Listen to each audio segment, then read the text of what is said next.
안녕하세요. 김유미입니다. 유한양행 12% 넘게 급등하며 최고가를 경신했습니다. 국산 항암 신약 최초로 미국 진출을 이뤄낸 대호재를 맞이했기 때문인데요. 폐암 신약 렉라자가 미국 FDA 승인이 발표됐는데 지금 이게 제약바이오 업계를 뜨겁게 달구고 있습니다. 바이오 업계와 협회 모두 이 렉라자의 허가가 화두였을 정도였는데 이미 국내에서 폐암 환자에게 사용은 하고 있었지만 이번 미국 허가가 글로벌 1위 의약품 시장을 뚫었다는 기대감이 상승하면서 모두의 화두에 올랐던 겁니다. 사실 국산 의약품이 미국 FDA 승인을 받기란 정말 쉬운 일이 아닌데요. 이 FDA 자체가 미국의 규제 기관이기 때문입니다. 특히 국내에서는 이 항암제 부분에서 허가받은 신약이 없었는데 유한양행의 이 렉라자가 미국에서 시판 허가를 받은 첫 국산 항암제가 된 게 국내에서 엄청난 역사에 획을 그은 거죠. 그렇기 때문에 앞으로 길게 보더라도 메리트가 있고 이 성장성이 굉장히 좋기 때문에 장기 홀딩을 하셔도 좋은 종목입니다. 현재 세계 경제 중심은 어찌되었든 미국을 중심으로 돌아가는데 이 말은 즉 제약바이오 섹터 또한 미국을 통해서 성장할 수밖에 없다가 되는 거죠. 그래서 저희는 이번 미국 대선 아주 관심 있게 봐야 하는데요. 여러분, 최근 미 대선들의 토론회가 있었죠. 저는 이 토론회를 통해 우리가 2024년도에 집중해야 할 테마를 알아낼 수가 있었습니다. 먼저 미국의 현재 상황부터 알고 계셔야 하는데요. 미국은 현재 의약품의 80% 이상을 수입에 의존하고 있습니다. 왜? 모든 면에서 강대국인 미국이 의약품 하나 생산하지 못해서 수입에 의존을 하고 있을까요? 이유는 바로 대형 제약사들이 자신만의 이익만 생각하고 돈이 되는 약만 개발하고 생산하기 때문입니다. 그러니까 더 쉽게 말씀드리면 감기약, 두통약 등등 우리가 손쉽게 구할 수 있고 복용할 수 있는 약, 일명 제네릭 의약품은 돈이 되지 않으니 개발하거나 생산하지 않겠다는 게 미국 제약회사들의 기업 방향성이라고 할 수 있습니다. 이러한 미국 제약회사의 행보로 인해 미국과 인도, 이 두 나라에서 제조한 의약품을 수입할 수밖에 없는 상황인 건데요. 그리고 이러한 상황에서 문제가 발생된 겁니다. 바로 공화당과 민주당, 이 두 곳 모두 중국을 싫어한다입니다. 현재 중국을 끊어내기 위해 두 후보 모두 대선 공약에 중국 수입, 수출에 대한 관세를 올린다 강조하고 있고, 아시다시피 미중 무역전쟁, 과거부터 지금까지 계속 진행 중이죠. 자, 그럼 중국은 끝이라는 거 더 이상 말씀 안 드려도 아시겠죠? 남은 인도를 한번 살펴볼까요? 인도 좋습니다. 그리고 인도 정부도 미국에게 긍정적인 반응을 보이고 있어요. 하지만 인도는 2019년 기준 인도 제약사들의 FDA 검사 통과율이 제일 낮은 걸로 유명합니다. 이건 즉 인도 제약회사는 제조 퀄리티가 나오지 않는다라는 말인데요. 추가적으로 의약품의 가장 중요한 건 뭔가요? 안전과 청결이지 않나요? 근데 인도는 2022년 미국 FDA 실사단이 인도의 제약 공장을 조사하던 중 쓰레기통에서 아세트산에 젖은 문서와 구석, 비밀봉지에 파쇄된 상태로 있던 약물 테스트 데이터 문서를 발견하기도 했고, 인도 제약 공장 임원들이 데이터를 조작하고 은폐하려던 흔적도 발견되기도 했었죠.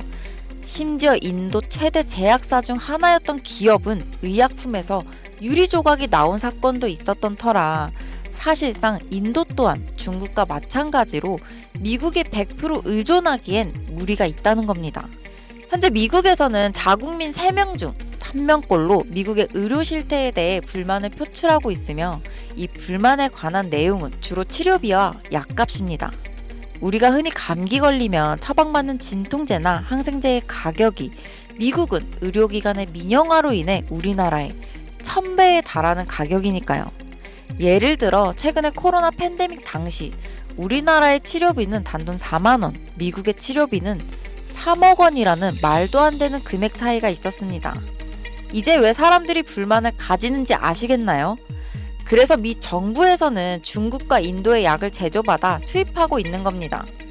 그러나 위와 같은 이슈들로 인해 현재의 상황보다 더 좋은 최선책을 찾기 시작했는데요. 그 후보로 떠오른 것이 바로 한국의 이 기업입니다. 일본, 인도네시아, 베트남, 태국 등 많은 나라들도 후보에 있었지만 약을 잘 만들면 비싸고 가격이 싸면 약의 퀄리티가 떨어지는 상황에서 최적의 가격과 퀄리티로 테스트를 통과한 것이 바로 한국이거든요. 표면적 이유로는 미국에서는 FDA 진행 시 여러 나라를 후보로 올리겠지만 결과는 사실상 이미 정해져 있는 거나 다름없습니다. 어떻게 확신할 수 있느냐라고 하실 수 있는데 제가 지금부터 보여드릴 자료가 바로 이와 관련된 자료이며 미 정부의 공식 FDA 웹사이트 내에 있는 자료로 여러분도 원하시면 얼마든지 보실 수 있습니다. 지금 같이 보시면요. 약물시설 현재 등록 사이트는 미국에서 유통되거나 미국으로 수입을 위해 제공되는 약물을 제도, 준비, 전파, 합성 또는 처리하는 현재 등록된 시설을 게시하는 사이트입니다라고 여기 정확하게 적혀 있죠. 여기 보이시죠? 약품 제조소, 연간 등록 현황 다운로드 파일, 여기를 누르시면 파일이 하나 다운받아지는데요.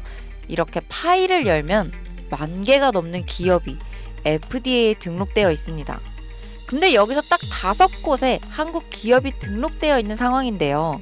이곳들 중 현재 제네릭의 약품을 생산 중이며 자체적인 생산 공장을 보유하고 있는 곳, 그리고 미국인들이 가장 쉽게 걸리는 질병에 관련된 치료제를 생산하는 곳은 단 1개의 기업뿐입니다.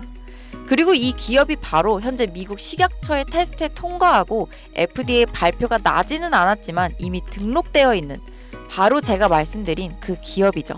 이 기업의 가치가 얼마나 올라갈지는 여러분께 따로 설명드리지 않겠습니다. 다만 미국에 수입되는 80% 의약품 중 반 이상의 지분을 보유하고 있으며 이에 따른 매출액 증가는 말로 설명할 수 없을 정도라는 것은 여러분들도 아시겠죠?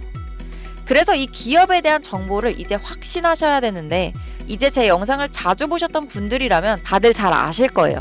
최근 저는 사칭하거나 혹은 불법 리딩방을 통해서 이 사기 피해 사례가 발생하고 있기 때문에 임시 조치를 해뒀습니다. 사실 이 기업 이름과 기업에 대한 정보는 지금 보이시는 이 비공개 영상에 미리 모두 촬영을 해두었는데요. 이 영상은 우리 구독자분들인지 확인된 분에 한해서 링크를 통해 공개된 영상으로 만나보실 수 있습니다. 이 링크를 받으시는 방법은 지금 보이시는 제 개인 번호 010-5748-5152로 유미라고 문자 남겨주시면 순차적으로 해당 종목의 정보와 종목명 모두 다 알려드리겠습니다. 현재 미국 FDA에 등록되어 있는 상태인데 정말 언제 발표될지 모르는 내용이라서 사실상 시간 싸움이죠. 이거 발표되기 전에 미리 자리를 잡아둬야 수익을 낼 수 있는 부분이고 여러분들이 조금 빠르게 움직이셔서 꼭 수익을 내셨으면 좋겠습니다. 여러분, 아무것도 하지 않으면 아무 일도 일어나지 않습니다.